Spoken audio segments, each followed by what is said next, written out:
Hello friends, this is Twinkle and welcome to the channel. पिछला video में हम लोग कुछ ट्रांजैक्शंस देखे थे जो कि trade discount and cash discount से रिलेटेड था और उसका जर्नल एंट्री और वर्किंग नोट समझे थे। आज के इस वीडियो में हम लोग समझेंगे recording of bank transaction. Her business का बैंक अकाउंट होता है और वो बैंक अकाउंट से क्या कुछ ट्रांजैक्शन होता है। अब उनमें से कुछ ट्रांजैक्शन हम लोग समझेंगे और क्या क्या जर्नल एंट्रीज पास होगा वो जानेंगे। तो पहला ट्रांजैक्शन है when cash is deposited into the bank, यानी कि जब बिजनेस से हम लोग कैश बैंक में डिपॉजिट कर रहे हैं या फिर हम लोग हो सकता है बैंक अकाउंट खुलवा रहे हो। और ये चीज हम लोग को ध्यान रखना है कि हम लोग पूरे बैंक का नहीं कर रहे, ये सिर्फ हम लोग का बैंक अकाउंट का ट्रांजैक्शन है कि हम लोग अपना बिजनेस का बैंक अकाउंट से क्या कर रहे हैं। तो ट्रांजैक्शन क्या था हम लोग का, when cash is deposited into the bank, यानी इसमें दो अकाउंट क्या क्या हम लोग को दिख रहा है इन्वॉल्व होगा, bank account and cash account. अब बैंक अकाउंट होता है हम लोग का पर्सनल अकाउंट एंड वो रिसीवर है, मतलब क्या बिजनेस बैंक अकाउंट को दे रही है तो वो ले रहा है पैसा और वो हो जाएगा डेबिट। और कैश अकाउंट क्या है हम लोग का, रियल अकाउंट, और वो बिजनेस से जा रहा है बाहर तो वो क्या हो जाएगा, क्रेडिट। तो हम लोग का जर्नल एंट्री क्या हो जाएगा, bank account debit to cash, और नरेशन हो जाएगा being cash deposited into the bank. Now the second transaction is when cash is withdrawn from the bank, मतलब कि बैंक से क्या की है, कैश निकाले है। और यहाँ पे कुछ मेंशन नहीं है कि फॉर बिजनेस यूज है या फिर पर्सनल यूज। जब कुछ नहीं बोला रहेगा तो वो हमारे बिजनेस यूज के लिए रहेगा। ठीक है, तो दो अकाउंट जो इन्वॉल्व हो जाएगा वो है cash account and bank account. We know कि कैश अकाउंट रियल अकाउंट होता है और हम लोग बैंक से कैश ला रहे हैं बिजनेस में, तो कैश आ रहा है बिजनेस में तो वो हो गया डेबिट। और बैंक अकाउंट क्या है, पर्सनल अकाउंट, और वो हम लोग को कैश दे रहा है तो हो गया क्रेडिट। तो इसका जर्नल क्या हो जाएगा, cash account debit to bank account. Narration हो जाएगा being cash withdrawn from the bank. Now the third transaction is when cheques और drafts receive from a debtor से Ritesh are deposited into the bank on the same day. मतलब क्या है कि कोई debtor है जिससे कि हम लोग पैसा पाते थे, वो क्या किया, जिसका नाम रितेश था, वो चेक या ड्राफ्ट हम लोग को दे दिया और हम लोग सेम डे डिपॉजिट कर दिए। इसका मतलब कि आज सपोज हम लोग को चेक मिला है, हम लोग आज ही जाके बैंक में दे दिए हैं। ठीक है, तो इसमें दो कौन इन्वॉल्व होगा, बैंक अकाउंट और रितेश। तो बैंक अकाउंट क्या है, हमारा पर्सनल अकाउंट, एंड उसको चेक मिल रहा है तो वो रिसीवर हो गया, so bank account will be debited. और रितेश क्या है, चेक हम लोग को दे रहा है, so he is the giver, so Ritesh will be credited. So the journal entry will be bank account debit to Ritesh. Narration हो जाएगा बीइंग चेक और draft received from Ritesh deposited into the bank on the same day. Now the next transaction is when the previous cheque is dishonoured, यानी कि जो check हम लोग को रितेश दिया था और हम लोग बैंक में जाके डिपॉजिट कराए थे, वो चेक क्या हुआ, बैंक डिसऑनर कर दिया, यानी कि रिजेक्ट कर दिया। अब कोई भी रीजन हो सकता है कि रितेश का बैंक अकाउंट में बैलेंस ना हो या फिर mismatch signature, anything can be the reason. ठीक है, अब हम लोग समझते हैं इस ट्रांजैक्शन को, यानी कि कौन सा अकाउंट डेबिट होगा, कौन सा क्रेडिट और क्यों होगा। तो रितेश क्या था, हमारे लिए डेटर था। डेटर क्या होता है, एसेट। वो हम लोग को चेक दिया था, यानी कि अगर हम लोग उससे 50,000 पाते थे, वो हम लोग को 30,000 का चेक दिया था, तो क्या हो गया, उसका अकाउंट बैलेंस घट गया।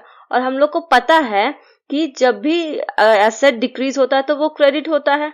लेकिन अब चेक डिसऑनर हो गया, यानी कि जो 30,000 का चेक था वो तो चला गया, यानी उसका अकाउंट का बैलेंस फिर से कितना हो गया, 50,000 हो गया, तो इंक्रीज हो गया। एंड वी नो कि जब एसेट इंक्रीज होता है तो वो डेबिट होता है, यानी कि रितेश क्या होगा, डेबिट।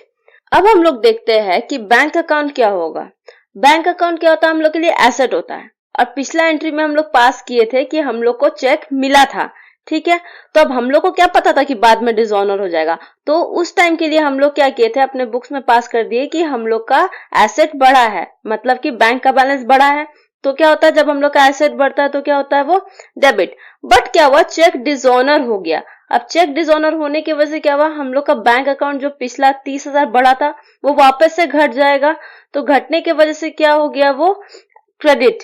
यानी हम लोग जानते हैं कि जब भी एसेट घटता है तो वो क्या हो जाएगा, क्रेडिट। तो इसका जर्नल एंट्री क्या पास हो जाएगा, Ritesh account debit to bank account.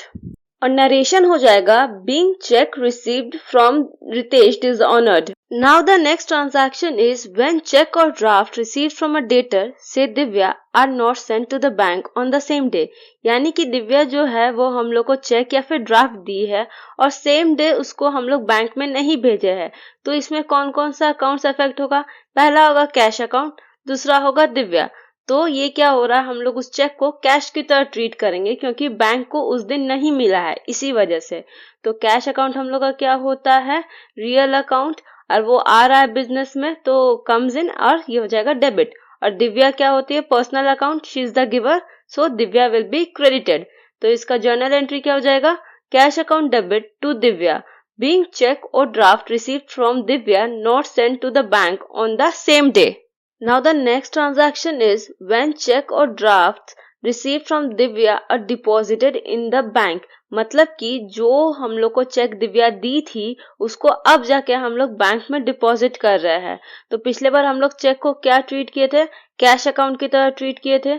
तो इसमें दो अकाउंट जो अफेक्ट हो जाएगा, एक हो जाएगा बैंक अकाउंट, दूसरा हो जाएगा कैश अकाउंट। तो बैंक अकाउंट तो हम लोग का रिसीवर हो गया क्योंकि उसको चेक मिल रहा है तो वो डेबिट, एंड कैश अकाउंट क्योंकि उस चेक को हम लोग कैश की तरह ट्रीट किए थे, वो बिजनेस से जा रहा है तो वो हो जाएगा क्रेडिट। तो इसका जर्नल एंट्री क्या हो जाएगा?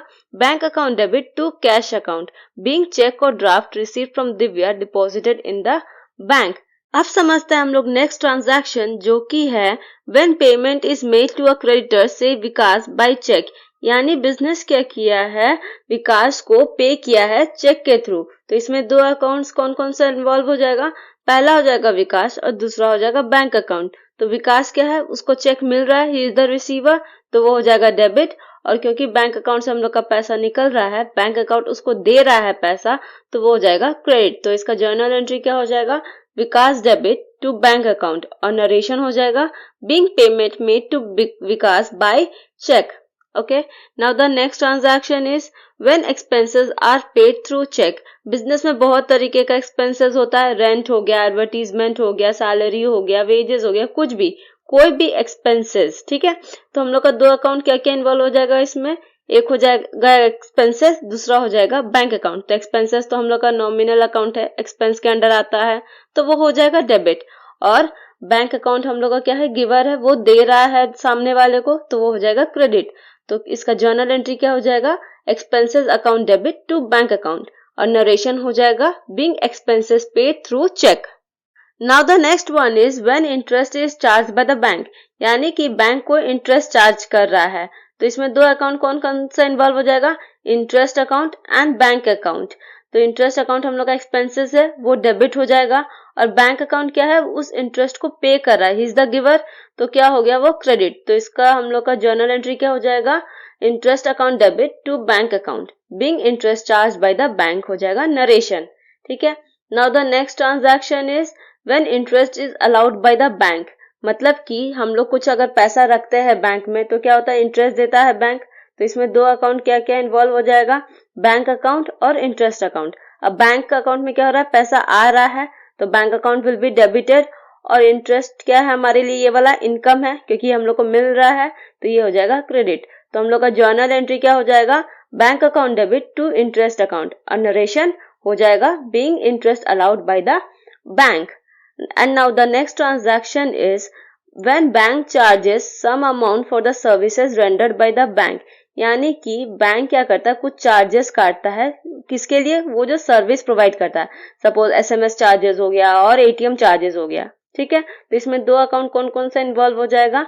एक है बैंक चार्जेस अकाउंट, दूसरा है बैंक अकाउंट। तो बैंक चार्जेस क्या हो गया? एक्सपेंसेस हो गया हमारे लिए, तो वो डेबिट हो जाएगा, और बैंक अकाउंट क्योंकि वो अमाउंट पे कर रहा है, गिवर है वो, तो वो हो जाएगा क्रेडिट। और इसका जर्नल एंट्री क्या हो जाएगा? Bank charges account debit to bank account, और नरेशन हो जाएगा being bank charges charged by the bank. Now the last one is when cash is withdrawn from the bank for personal use. हम लोग जानते हैं कि अगर पर्सनल यूज के लिए चाहे ऑफिस से विड्रॉ करे चाहे बैंक से, वो होता है ड्राइंग्स है। तो इसमें दो अकाउंट कौन कौन सा इन्वॉल्व हो जाएगा? एक हो जाएगा ड्राइंग्स अकाउंट, दूसरा हो जाएगा बैंक अकाउंट। तो ड्राइंग्स अकाउंट में क्या है? Owner is the receiver, so drawings account will be debited, और क्योंकि बैंक अकाउंट ओनर को दे रहा है तो वो गिवर है, इसलिए वो क्या हो जाएगा? क्रेडिट। और जर्नल एंट्री क्या हो जाएगा, drawings account debit to bank account, और narration being cash withdrawn from bank for personal use. I hope आज का सारा ट्रांजैक्शंस और जर्नल एंट्रीज आप लोगों को समझ में आया होगा। अब हम लोग मिलते हैं नेक्स्ट वीडियो में, तब तक के लिए थैंक यू।